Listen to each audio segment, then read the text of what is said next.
everyone, it's Zundamon! Do you like video games? I love them too, especially Super Smash Bros. And Kirby of the Stars, which are both Nintendo video games. I bet many of your favorite video games are from Nintendo too, right? Today, I'm going to explain the history of Nintendo's home video game consoles. Let's go! First up, let's talk about the Color TV Game 15. What? It's not the Nintendo Entertainment System? I can hear some of you might be surprised, but this was actually Nintendo's first home video game console. The Color TV Game 15 was released in 1977 and sold over 1 million units. It was developed in collaboration with Mitsubishi Electric. A more affordable version, the Color TV Game 6, was also launched at the same time. The system came with 15 different games built in, but most of them were variations of hockey and tennis. It also had 2 controllers, so you could play against a friend. In 1980, the Game & Watch was released. This character also appears in Super Smash Bros. Since the software was built in, the games could not be changed, but when not playing games, it could be used as a clock. At the time of its release, there were no mobile phones yet, so being able to use it as a clock was convenient. The portable, easy-to-play gaming device was groundbreaking and became a social phenomenon. Initially, it was in black and white, but there were innovations to make it appear colorful, and it even opened up to have 2 screens. Additionally, collaborations with popular characters like Popeye and Mickey Mouse led to sales of 3.4 million units in Japan and overseas, allowing Nintendo to pay off its debt. This device became the origin of Nintendo's handheld gaming consoles, and the evolution of its successors has many similarities with the evolution of this device. Using the profits gained from the Game & Watch, Nintendo began developing the Nintendo Entertainment System.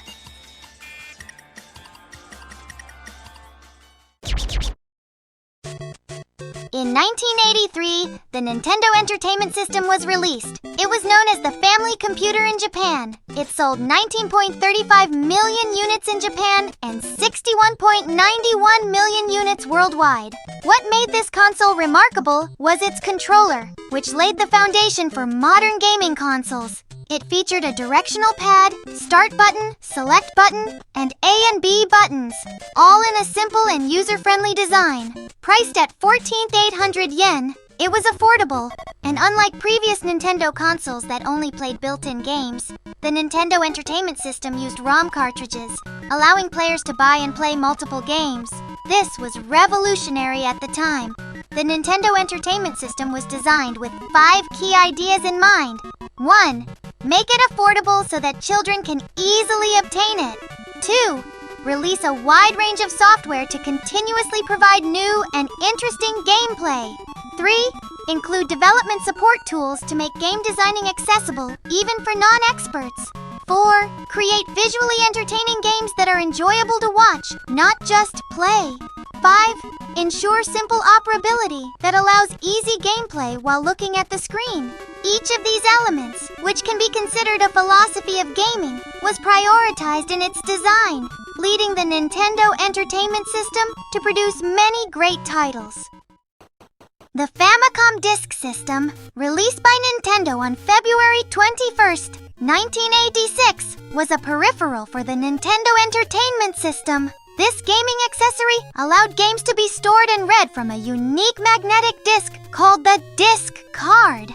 The disc cards offered larger storage capacity and enhanced sound capabilities compared to the cartridges, ROM cassettes, of that time. The disc system consisted of a disc drive and a RAM adapter, which connected to the Nintendo Entertainment System. The disc cards could be rewritten with new games using a special in-store device called the Disc Writer, making gaming more affordable. This service was very popular among users, especially children. Over 4 million units were sold in Japan, and Super Mario Bros. 2 sold 2.65 million copies. However, the disc system was not released overseas except in Hong Kong. Despite bringing technological innovations, it gradually lost its advantages due to the increasing capacity of cartridges and advancements in expansion sound chips, leading to its early decline in the market. Incidentally, the BGM playing and the gameplay screen are from The Legend of Zelda. The disc card rewriting service ended in 2003, and repairs for the disk system hardware ceased in 2007. Nevertheless, the disk system played a crucial role in advancing game storage technology and sound during the mid-1980s, significantly impacting the gaming culture of that era. Next up is the introduction of the portable console, the Game Boy. It was released on April 21st, 1989. At that time, it was priced at 12,500 yen, and it sold 12.42 million units in Japan and 49.42 million units worldwide. It was an incredibly popular console around the world. Compared to the original portable gaming device, the Game & Watch, the Game Boy allowed players to easily switch cartridges and play a variety of games. The Game Boy could connect with others via a link cable for multiplayer and cooperative gameplay. Nowadays, wireless connections are common, but back then, a wired connection was necessary. Additionally, it was durable enough to withstand rough handling by children. Just how durable was it? It was so resilient that it could survive fires in war zones. For instance, a Game Boy used by an American soldier during the Gulf War was found after a fire. Despite its melted exterior, it still functioned normally. This Game Boy was temporarily displayed at the Nintendo-owned store, Nintendo New York, in New York.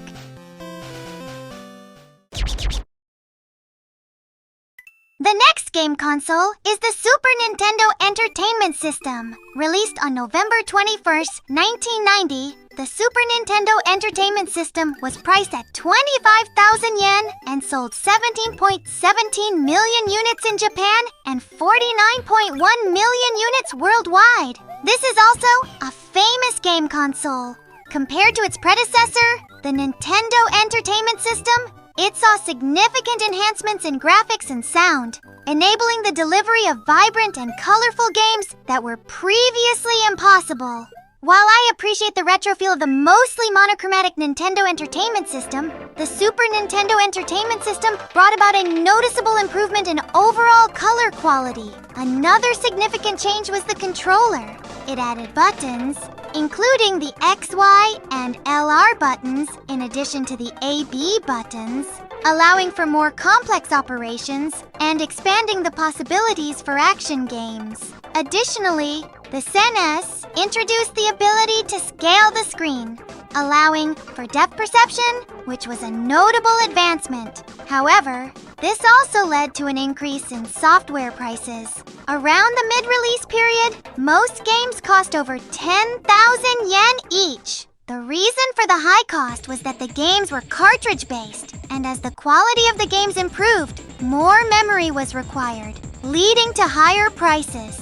Despite this, it sold very well in Japan, and it was a good era compared to now.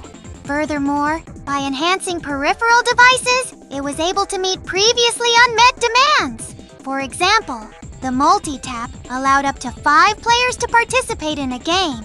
The game being played is the Bomberman series.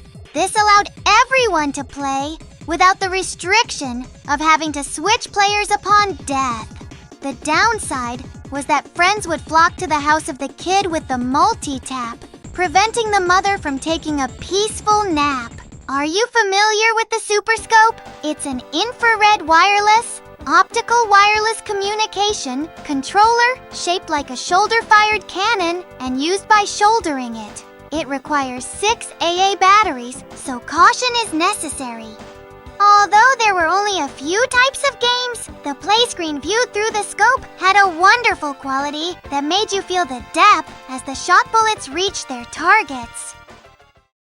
Nintendo planned to further solidify the Super Nintendo Entertainment System by developing a new platform using CD-ROM technology in collaboration with Sony.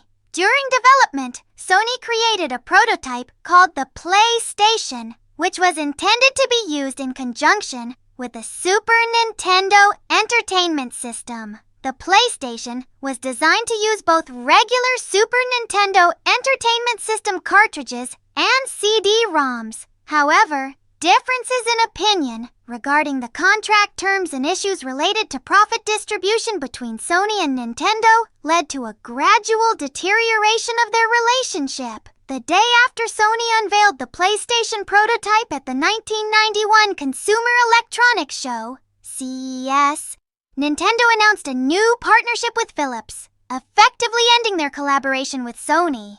This PlayStation is the same PlayStation that you are familiar with. This event is considered a significant turning point in the video game industry and laid the foundation for the competitive relationship between Sony and Nintendo. Since this has gotten quite long, I'll continue next time. Thank you for watching up to this point. Do you have any nostalgic game consoles? If anyone still has these consoles, I hope you cherish them. Your supportive comments and advice greatly boost my motivation for making videos. Thank you. See you again.